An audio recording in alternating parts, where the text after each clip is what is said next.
രുദ്രൻ മുറിയിൽ ചെന്നപ്പോൾ ദക്ഷ എഴുന്നേറ്റ് ബെഡിലിരിപ്പുണ്ട്. ഞാൻ എണീറ്റപ്പോൾ ഏട്ടനെ കണ്ടില്ല. ഇത്ര കാലത്തെ അമ്പലത്തിലേക്ക് പോയോ? ചെറിയ പുഞ്ചിരിയോടെ അവൾ രുദ്രനെ നോക്കി ചോദിച്ചു. താൻ എഴുന്നേറ്റ് കയ്യും മുഖമൊക്കെ ഒന്ന് കഴുകിക്കേ. എന്താ ഏട്ടാ? ഈ ജപിച്ച ചരട് കയ്യിൽ കെട്ടാനാ? തനിക്ക് ഭയങ്കര പേടിയല്ലേ? രുദ്രൻ പറഞ്ഞതും അവൾ അവൻ്റെ കയ്യിലിരുന്ന ചരട് കണ്ടു. രുദ്രൻ തന്നെയാണ് ദക്ഷയെ എഴുന്നേൽപ്പിച്ച് വാഷ്റൂമിലേക്ക് കൊണ്ടുപോയത്. അവൾ നേരത്തെ ബ്രഷ് ചെയ്തായിരുന്നു. അതുകൊണ്ട് കയ്യും കാലും മുഖവുമൊക്കെ ഒന്ന് കഴുകി ഫ്രഷായി വന്ന ശേഷം അവൾക്ക് ചരട് കയ്യിൽ കെട്ടിക്കൊടുത്തു. ഇലച്ചീന്തിൽ നിന്നും അല്പം പ്രസാദമെടുത്ത് അവളുടെ നെറ്റിയിലും തൊട്ടുകൊടുത്തു.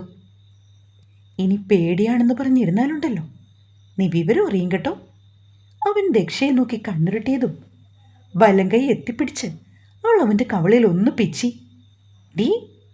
രുദ്രൻ നോക്കിയതും പെണ്ണിൻ്റെ മിഴികളിൽ കുറുമ്പ്. നീ ഒന്നും കഴിച്ചില്ലല്ലോ, നമുക്ക് താഴേക്ക് പോകാം. അമ്മ അവിടെ പൂക്കളമൊക്കെ ഇടുന്നുണ്ട്. രുദ്രൻ പറഞ്ഞതും ദക്ഷ തലകുലുക്കി. എന്നിട്ട് ഇരുവരും ചേർന്ന് താഴേക്കിറങ്ങി പോവുകയും ചെയ്തു.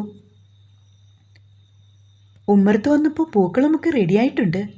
ചാണകം മെഴുകി അതിൻ്റെ മുകളിലാണ് അമ്മ പൂക്കളം ഇട്ടിരിക്കുന്നത്. ഇത്തിരി നേരം അവളത് നോക്കി നിന്നു. അതിനുശേഷം കുറച്ച് നടക്കാമെന്ന് പറഞ്ഞ് രുദ്രൻ അവളെയും കൂട്ടി മുറ്റത്തോടി നടന്നു. എല്ലാം കണ്ടതും ലക്ഷ്മിയമ്മയുടെയും പത്മാവതിയമ്മയുടെയും മിഴികൾ നിറഞ്ഞിരുന്നു. മോന് ദക്ഷയെന്ന് വെച്ചാൽ അവൻ്റെ പ്രാണനായി മാറിയെന്ന് ലക്ഷ്മിക്ക് മനസ്സിലായി. ഓണത്തിൻ്റെ അവധിക്ക് നീ എന്തൊക്കെയോ പ്ലാൻ ചെയ്ത് വെച്ചതല്ലേ? ഷൊർണൂർക്ക് തിരുമിക്കാൻ പോണം. ആ സമയത്ത് മക്കളെ രണ്ടാളെയും ഇവിടെ തനിച്ചാക്കണം. രണ്ടാളും പരസ്പരം അടുക്കുവാൻ അതൊരു കാരണമാകും. എന്നിട്ടിപ്പോൾ അവസാനം എങ്ങനായി? അതെ അതെ, അമ്മ പറയുന്ന കേട്ട് ലക്ഷ്മിയും ചിരിച്ചു. എന്തായാലും അതിൻ്റെ ഒന്നും യാതൊരാവശ്യവും ഉണ്ടായിട്ടില്ല. എല്ലാം ഭഗവാന്റെ അനുഗ്രഹത്താൽ നല്ലോണം ശരിയായി വന്നു. ലക്ഷ്മി മൂളി. മക്കള് സന്തോഷത്തോടെയും സമാധാനത്തോടെയും കഴിയുന്നത് കണ്ടാൽ മാത്രം മതി. എനിക്കതേ ഉള്ളൂ. ഒരു പെൺകുട്ടിയുടെ വിഷമവും കണ്ണീരും അത് ഈ കുടുംബത്തിൽ വീടരുതമ്മേ. എല്ലാം കഴിഞ്ഞുന്നേ. ഇനി അങ്ങോട്ട് അവരുടെ നല്ല ദിനങ്ങളാണ് മോളെ വരാൻ പോകുന്നത്. അവർ രണ്ടാളും സന്തോഷത്തോടെ കഴിയും. അവർക്ക് കുഞ്ഞുങ്ങളൊക്കെ ഉണ്ടാകും. നമ്മുടെ വീട് ഒരു സ്വർഗമായി മാറും.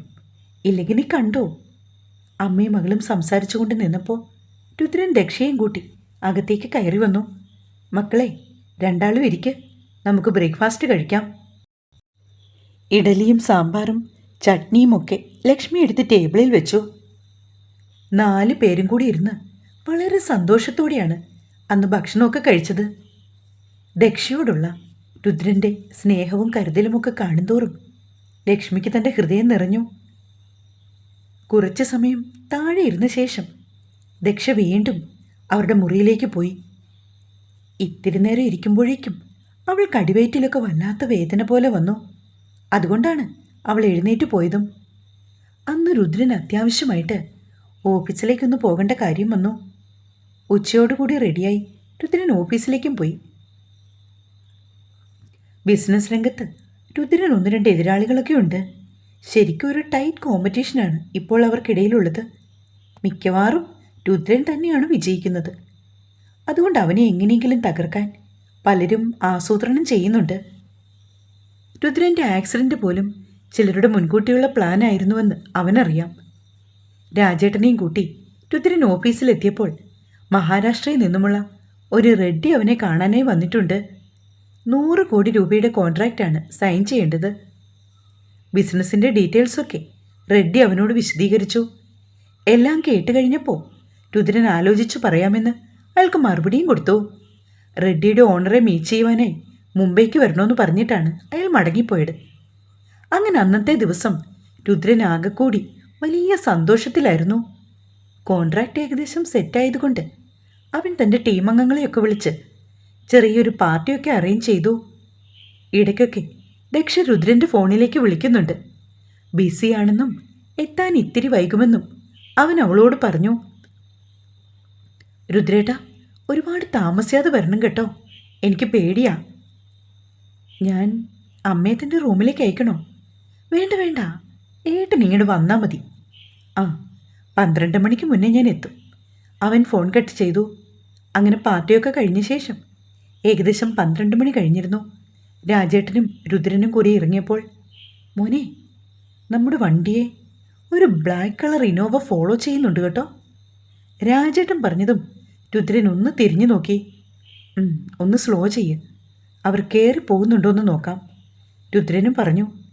എന്നാൽ രാജേട്ടൻ സ്ലോ ചെയ്തിട്ടും സൈഡ് കൊടുത്തിട്ടും ഒന്നും അവർ കയറി പോകുന്നില്ല. മോനെ, അയാൾക്ക് പേടിയായി. രാജേട്ടൻ ടെൻഷൻ അടിക്കൊന്നും വേണ്ട, എന്താണ് വേണ്ടതെന്ന് ഞാൻ നോക്കിക്കോളാം. രുദ്രൻ തൻ്റെ ഫോൺ എടുത്തിട്ട് DYSPയുടെ നമ്പറിലേക്ക് കോൾ ചെയ്തു. കാര്യങ്ങളൊക്കെ അവനോട് പറഞ്ഞു. ഒപ്പം ലൊക്കേഷനും സെൻഡ് ചെയ്തു. എനിക്കറിയാം, ഞാൻ ഉടനെ എത്തിക്കോളാം, അയാൾ മറുപടിയും പറഞ്ഞു. രാജേട്ടാ, കുറച്ചുകൂടെ മുന്നോട്ട് പോട്ടെ. നമ്മുടെ DYSP കൂടി വന്നാലേ കാര്യങ്ങൾ ശരിയാവൂ. ഇവന്മാർ ഏത് രീതിയിലാണ് എന്നെ കുരുക്കാൻ പ്ലാൻ ചെയ്തതെന്നും നമുക്കറിയില്ലല്ലോ, രുദ്രൻ പറഞ്ഞു നിർത്തി. മോനെ, പ്രശ്നമൊന്നും ഉണ്ടാക്കരുത്. ആ പാവം പെൺകുട്ടി, അവളെ ഓർക്കണം. ആ, എനിക്കറിയാം, അവളെയാണല്ലോ ഞാൻ എപ്പോഴും ഓർക്കുന്നത്. രാജേട്ടൻ വിഷമിക്കാതെ. അവനൊന്ന് ചിരിച്ചു. മെയിൻ റോഡ് കഴിഞ്ഞ ശേഷം രുദ്രൻ്റെ വണ്ടി അവൻ്റെ വീട്ടിലേക്കുള്ള ചെറിയൊരു പോക്കറ്റ് റോഡിലേക്ക് ഇറങ്ങി. അധികം ആളും ബഹളവും ഒന്നുമില്ലാത്ത ഒരു പ്രദേശമായിരുന്നു അത്. രാജേട്ടൻ വണ്ടിക്ക് ഇത്തിരി സ്പീഡ് കൂട്ടിയതും ഇന്നോവയും സ്പീഡിൽ വന്നിട്ട് അവരുടെ വണ്ടിയെ ഓവർടേക്ക് ചെയ്ത് റോഡിന് കുറുകെ തടസ്സമായി കൊണ്ടുവന്ന് നിർത്തി. രുദ്ര, അഹമ്മദിൻ്റെ ആളുകളാ മോനെ, രാജൻ പേടിയോടെ പറഞ്ഞു. ആ, അഹമ്മദല്ല, അവൻ്റെ തന്തയാണെങ്കിലും ശരി, ഈ രുദ്രന് വെറും പുല്ലാണ്.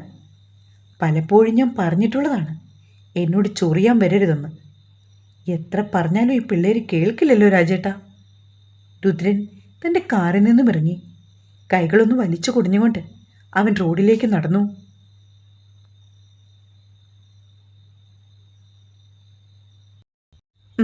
എത്ര പറഞ്ഞാലും അഹമ്മദിന് മനസ്സിലാവില്ല. ഇതിനൊരു പരിഹാരം ഉണ്ടാക്കിയിട്ട് ബാക്കി കാര്യമുള്ളൂ. രുദ്രൻ വണ്ടിയുടെ അടുത്തേക്ക് ഒറ്റയ്ക്ക് നടന്നു വരുന്നത് കണ്ടതും ആ വണ്ടിയിലുണ്ടായിരുന്ന 4-5 ഗുണ്ടകൾ പുറത്തേക്ക് ചാടിയിറങ്ങി. ആ, ഇതൊക്കെ പുതിയ ആളുകളാണല്ലോ. അവൻ രുദ്രൻ്റെ നേർക്ക് പാഞ്ഞെടുത്ത ചെറുപ്പക്കാരെ നോക്കിക്കൊണ്ട് പറഞ്ഞു. ഡാ, ഉറക്കെ വിളിച്ചുകൊണ്ട് ഒരുവൻ വന്നിട്ട് രുദ്രൻ്റെ കർണത്തേക്ക് അടിക്കാൻ കൈ ഉയർത്തി. പെട്ടെന്നാണ് രുദ്രൻ അവൻ്റെ കൈ പിടിച്ച് പിന്നിലേക്ക് തിരിച്ചോടിച്ചു വിട്ടത്. ഒരു വലിയ അലർച്ചയോടെ അയാൾ നിലത്തേക്ക് പതിഞ്ഞതും ഒപ്പമുണ്ടായിരുന്നവർ ഒരു നിമിഷത്തേക്കൊന്ന് ഭയന്നു പോയിരുന്നു. ഡാ, തരത്തി കളിച്ചോണം, അല്ലാണ്ട് എൻ്റെ നേർ കൊണ്ടാക്കാൻ വന്നാലുണ്ടല്ലോ. രുദ്രൻ നേതാവിൻ്റെ നെഞ്ചിലേക്ക് അവൻ്റെ വലതുകാലെടുത്ത് വെച്ചു. അപ്പോഴേക്കും മറ്റു 2 ആളുകൾ വന്നിട്ട് അവനെ പിന്നിൽ നിന്നും പിടിച്ചു. തൻ്റെ കൈകളും പിന്നിലേക്ക് തിരിച്ചുകൊണ്ട് രുദ്രൻ അവരുടെ മർമ്മം നോക്കി അങ്ങ് പൂശിയതും പിന്നീട് അവിടെ നടന്നത് സിനിമ സ്റ്റൈലിലുള്ള ഇടിയായിരുന്നു. എടാ, നിൻ്റെയൊക്കെ മുതലാളിയോട് പോയി പറഞ്ഞേക്ക്, നീയൊന്നും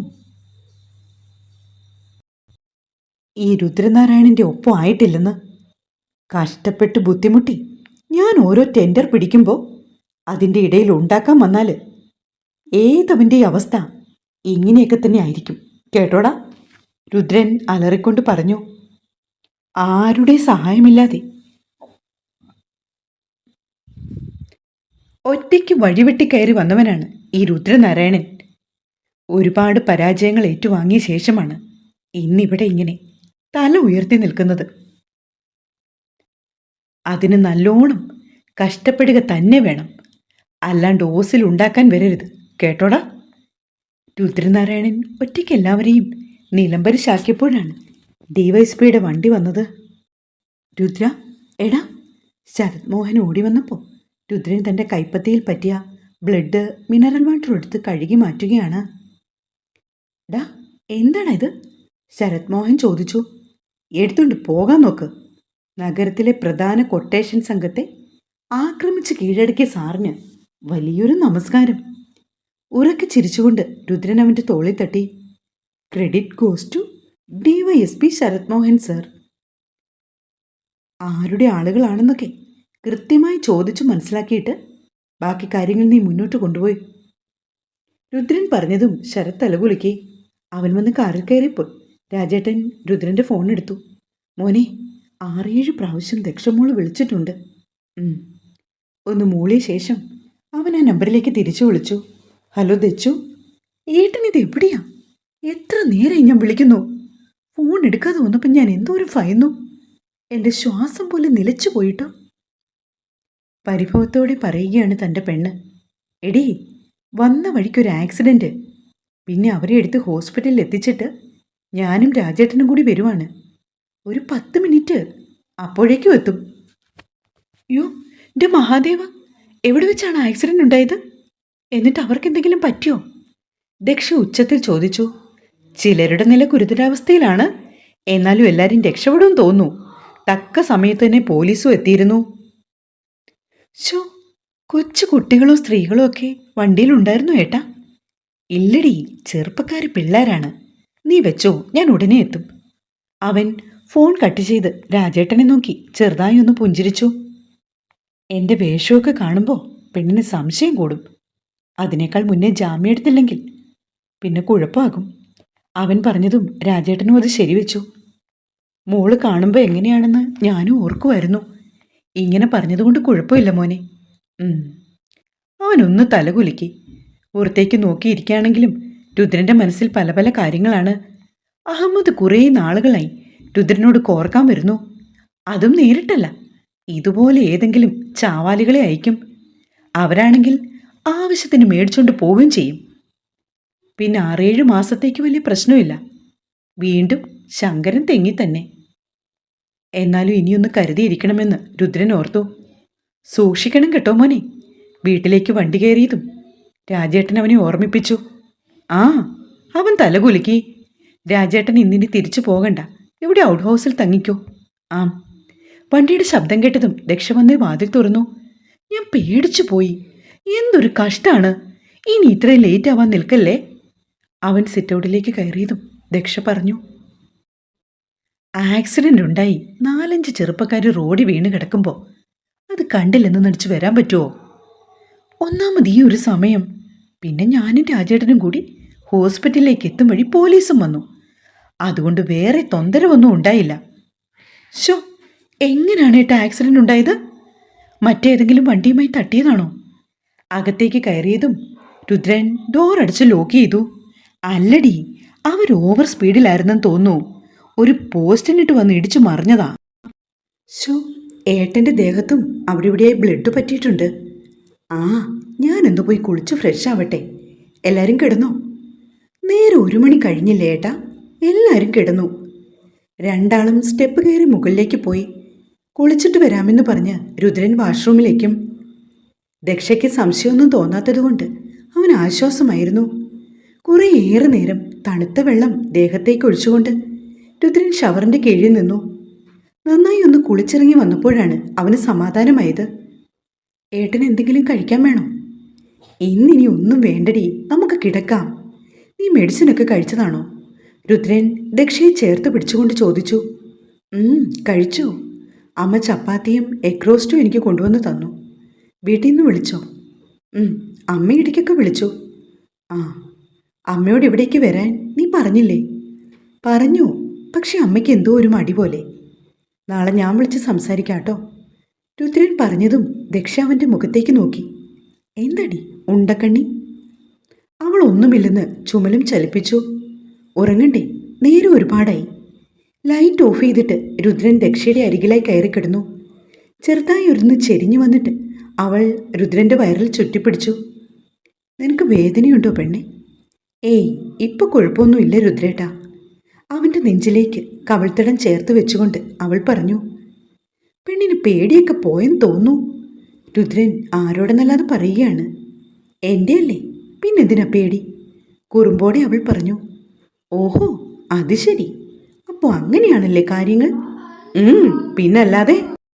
എന്തേ, മാറ്റമുണ്ടോ? യാതൊരു മാറ്റവുമില്ല. അക്ഷരം പ്രതി ശരിയാണ്. പോരെ?